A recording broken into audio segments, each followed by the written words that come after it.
ابو بکر ہے اور دوسرے کا نام عمر ہے۔ اگر آپ کی سمجھ میں آ رہی ہے اور آپ بالکل ہوش و حواس میں بیٹھے ہیں تو ذرا بلند آواز میں محبت کے ساتھ بولے، ہاتھ اٹھا کر سبحان اللہ۔ میرے نبی نے ارشاد فرمایا ایک کا نام ابو بکر ہے اور دوسرے کا نام عمر ہے۔ ابو بکر کے تعلق سے حضور نے کہا کہ ابو بکر بھی میرا وزیر ہے۔ عمر فاروق اعظم کے تعلق سے آقا نے فرمایا یہ بھی میرے وزیر ہے۔ اور دونوں خلفاء کو مصطفیٰ جان رحمت صلی اللہ علیہ وسلم اپنے اغل اور بغل میں آرام کرا رہے ہیں۔ داہنی جانب مصطفیٰ جان رحمت کے ابو بکر آرام کر رہے ہیں اور بائیں جانب حضرت عمر فاروق اعظم آرام کر رہے ہیں۔ اللہ اکبر لگاؤ تو دیکھو، لگن تو دیکھو، محبت دیکھو۔ اب پتہ یہ چلتا ہے مصطفیٰ جان رحمت صلی اللہ علیہ وسلم نے جہاں والا کائنات کی فضیلت کو بیان فرمایا ہے، وہی حضرت ابو بکر صدیق کی فضیلت کو بھی بیان فرمایا، عمر فاروق اعظم کے بھی مرتبے کو بیان فرمایا۔ ہمارا کردار کیا ہونا چاہیے، ہمارا عقیدہ کیا ہونا چاہیے، ہمارا ایمان کیسا ہونا چاہیے، ہماری فکر کیسی ہونی چاہیے۔ جب مصطفیٰ جان رحمت صلی اللہ علیہ وسلم کی بارگاہ سے ابو بکر کو نوازا گیا ہے تو مصطفیٰ جان رحمت نے ابو بکر کی تعریف بیان فرمائی ہے۔ جب عمر فاروق اعظم کو نوازا گیا تو حضور حضرت عمر فاروق اعظم کی شان بیان کر رہے ہیں۔ اور جب حضرت عثمان غنی کو نوازنے کا وقت آیا ہے تو مصطفیٰ جان رحمت حضرت عثمان غنی کو نواز رہے ہیں۔ اور جب مولا علی کی باری آئی ہے تو میرے آقا مولا علی کو نواز رہے ہیں۔ پتہ یہ چلا کہ حضور کی گھر کی چاہے اولاد ہو چاہے اہل بیت ہو، ہم سنیوں کا تعلق اہل بیت سے بھی ہے اور صحابہ سے بھی ہے۔ جب ہم سے سوال کیا گیا یہ بتاؤ کہ سنی مانتے کس کو ہے تو ہم نے کہا تھا کہ سنی مصطفیٰ کے گھر والوں کو بھی مانتے ہیں اور نبی کے گھر والوں کو بھی مانتے ہیں۔ نعرہ تکبیر، نعرہ گزارنے والوں، آج تاجدار بغداد کانفرنس میں نئی ملک آخری جو آپ کو ایک میسج دینا چاہتا ہے کہ ہمارا تعلق علی سے بھی ہے، ابو بکر سے بھی ہے، عمر فاروق اعظم سے بھی ہے، عثمان غنی سے بھی ہے۔ یہ آج اس زمین سے پیغام نشر ہو رہا ہے، لیکن بریلی کی زمین سے ہم سنیوں کے امام احمد رضا خان فاطمی بریلوی نے آج سے تقریباً 150 سال پہلے کہا تھا اہل سنت کا ہے بیڑا پار اصحاب نجوم نہ چاہے اور نہ ہوئے اطاعت رسول اللہ کی۔ کیا بات ہے، واہ واہ، زندہ باد اللہ کی۔ الحمدللہ یہ ہماری فطرت ہے، ہمارے ہاتھ میں اہل بیت کا بھی دامن ہے، صحابہ کا بھی دامن ہے۔ اور جب بات مولا علی کی آئی ہے اب بڑی سنجیدگی اور شائستگی کے ساتھ میں میرے جملوں کو سنا۔ مولا علی کے ایک شہزادے ہیں جن کو مصطفیٰ جان رحمت نے شہر مدینہ سے بھیجا تھا اور کہا تھا جاؤ انڈیا میں، ہندوستان کی زمین پر جاؤ، بھارت کے علاقے میں جاؤ، راجستھان کے صوبے میں پہنچو۔ جانتے ہو وہ کون ہے؟ وہ خواجہ غریب نواز ہے، وہ ہندوستان کے راجا ہے۔ خواجہ غریب نواز نے مصطفیٰ جان رحمت کی بارگاہ میں عرض کیا تھا یا رسول اللہ ہم نے ہندوستان نہیں دیکھا ہے، ہم نے بھارت نہیں دیکھا ہے، ہم نے بھارت کا ایک صوبہ راجستھان نہیں دیکھا ہے۔ میرے نبی نے فرمایا تھا معین الدین جانا تیرا نام ہے، دکھانا ہمارا نام ہے۔ کیا بات ہے، جانا تیرا کام ہے اور دکھانا، ارے بولو بولو بولو، دکھانا ہمارا کام ہے۔ ہم خواجہ کی نگری میں رہتے ہیں، اب بڑی سنجیدگی کے ساتھ میرے جملے نوٹ کیجئے گا۔ خواجہ غریب نواز رحمت اللہ تعالیٰ علیہ اپنے جملوں میں ارشاد فرماتے ہیں خواجہ غریب نواز رحمت اللہ تعالیٰ علیہ مذہب سلوک کے اندر 5 چیزیں ایسی ہیں جن کا دیکھنا عبادت ہے۔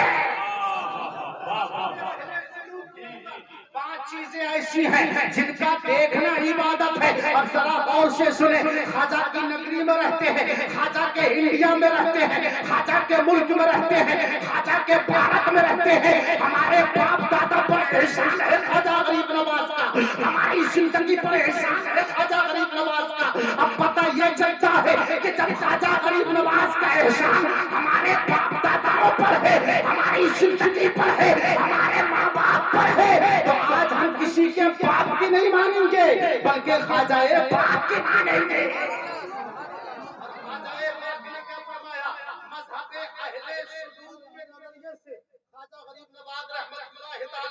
کیا فرماتے ہیں؟ پانچ چیزیں ایسی ہیں جن کا دیکھنا عبادت ہے. خواجہ غریب نواز اپنے مقولے میں, اپنے ملفوظات میں ارشاد فرماتے ہیں. پہلی چیز کیا فرمائی خواجہ غریب نواز نے؟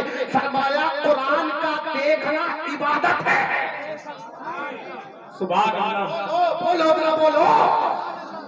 خواجہ غریب نواز فرماتے ہیں قرآن کا دیکھنا, قرآن کا دیکھنا عبادت ہے.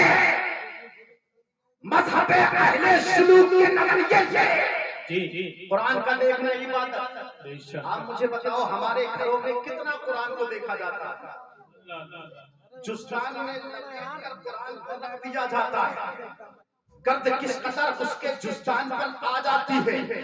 نہ گھر میں عورت کو خیال ہے, نہ ماں کے شکم سے پیدا ہونے والی بیٹی کو خیال ہے, نہ 18 سال کی کڑیل جوانی گزارنے والے نوجوان کو خیال ہے, نہ باپ کو فکر ہوتی ہے کہ ہم نے کس طاقت میں قرآن کو سجا کر کے رکھ دیا ہے. دن گزر جاتا ہے, ہفتے گزر جاتے ہیں, مہینہ گزر جاتا ہے, 10 مہینے گزر جاتے ہیں, ہمیں قرآن کھولنے کا خیال کب آتا ہے؟ جب ماہ رمضان آتا ہے, رحمتیں لے کر کے آتا ہے, برکتیں لے کر کے آتا ہے, مغفرتیں لے کر کے آتا ہے, بخشش کا سامان لے کر کے آتا ہے. تب کہیں جا کے ہمارے دل میں خیال آتا ہے ہم نے طاق میں قرآن سجا کے رکھ دیا تھا, اب رمضان کا مہینہ آ گیا ہے, ایک قرآن نہیں پڑھا جائے گا بلکہ 5-6 قرآن پڑھیں گے اب مہینہ بھر میں. مجھے یہ بتاؤ مسلمانوں, اللہ نے جس پاکیزہ کتاب کو پاکیزہ نبی کے پاکیزہ سینہ اطہر پر اتارا ہے, وہ قرآن سال میں رمضان کے مہینے میں کھولا جائے گا یا صبح و شام قرآن پڑھا جائے گا؟ بتاؤ مجھے, یہ قرآن صرف 11 مہینے کے بعد پڑھا جائے گا یا روزانہ صبح کو بریک فاسٹ سے پہلے, اخبار کی خبر پڑھنے سے پہلے, ٹیلی ویژن پر ٹی وی پر نیوز دیکھنے سے پہلے, موبائل کا واٹس ایپ, انسٹاگرام, فیس بک, یہ تمام چیزیں چالو کرنے سے پہلے, موبائل کا نیٹ چالو کرنے سے پہلے مجھے یہ بتاؤ قرآن پڑھا جائے گا؟ یہ ساری خرافاتوں میں دھیان دیا جائے گا؟ بولو بولو کیا کیا جائے گا؟ ارے بولو کیا کیا جائے گا؟ قرآن پڑھا جائے گا.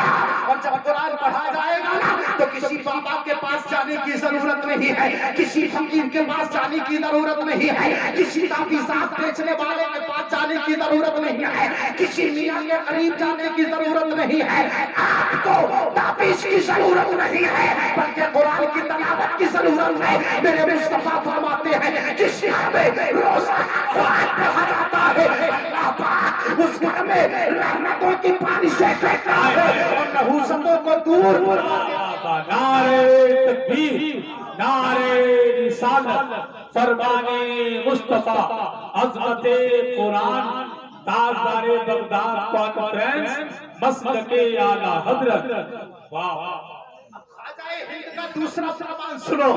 میرے غریب نواز فرماتے ہیں قرآن کا دیکھنا عبادت. پھر خواجہ غریب نواز فرماتے ہیں دوسری چیز یہ ہے کعبے کا دیکھنا بھی عبادت. کعبے کا دیکھنا بھی عبادت. اور کعبہ کب دیکھا جائے گا؟ جب اللہ کرم کرے, آپ کو بلا لے اپنے گھر کے قریب, مصطفیٰ کے در کے قریب روزہ دکھا دے, کعبہ شریف کا غلاف چھونے کا موقع مل جائے, تب کہیں جا کے قریب جا کر کے خانہ کعبہ دیکھا جائے گا نا. لیکن ہاں اگر یہاں کسی کے پاس ثروت نہیں ہے, مال و دولت نہیں ہے, ذریعہ اور اسباب نہیں ہے کہ کعبہ نہیں دیکھ سکتا ہے, حج بیت اللہ کا سفر نہیں کر سکتا ہے, حرمین شریفین نہیں جا سکتا ہے, تو آؤ ذرا غور کرو. خواجہ غریب نواز فرماتے ہیں اب تیسری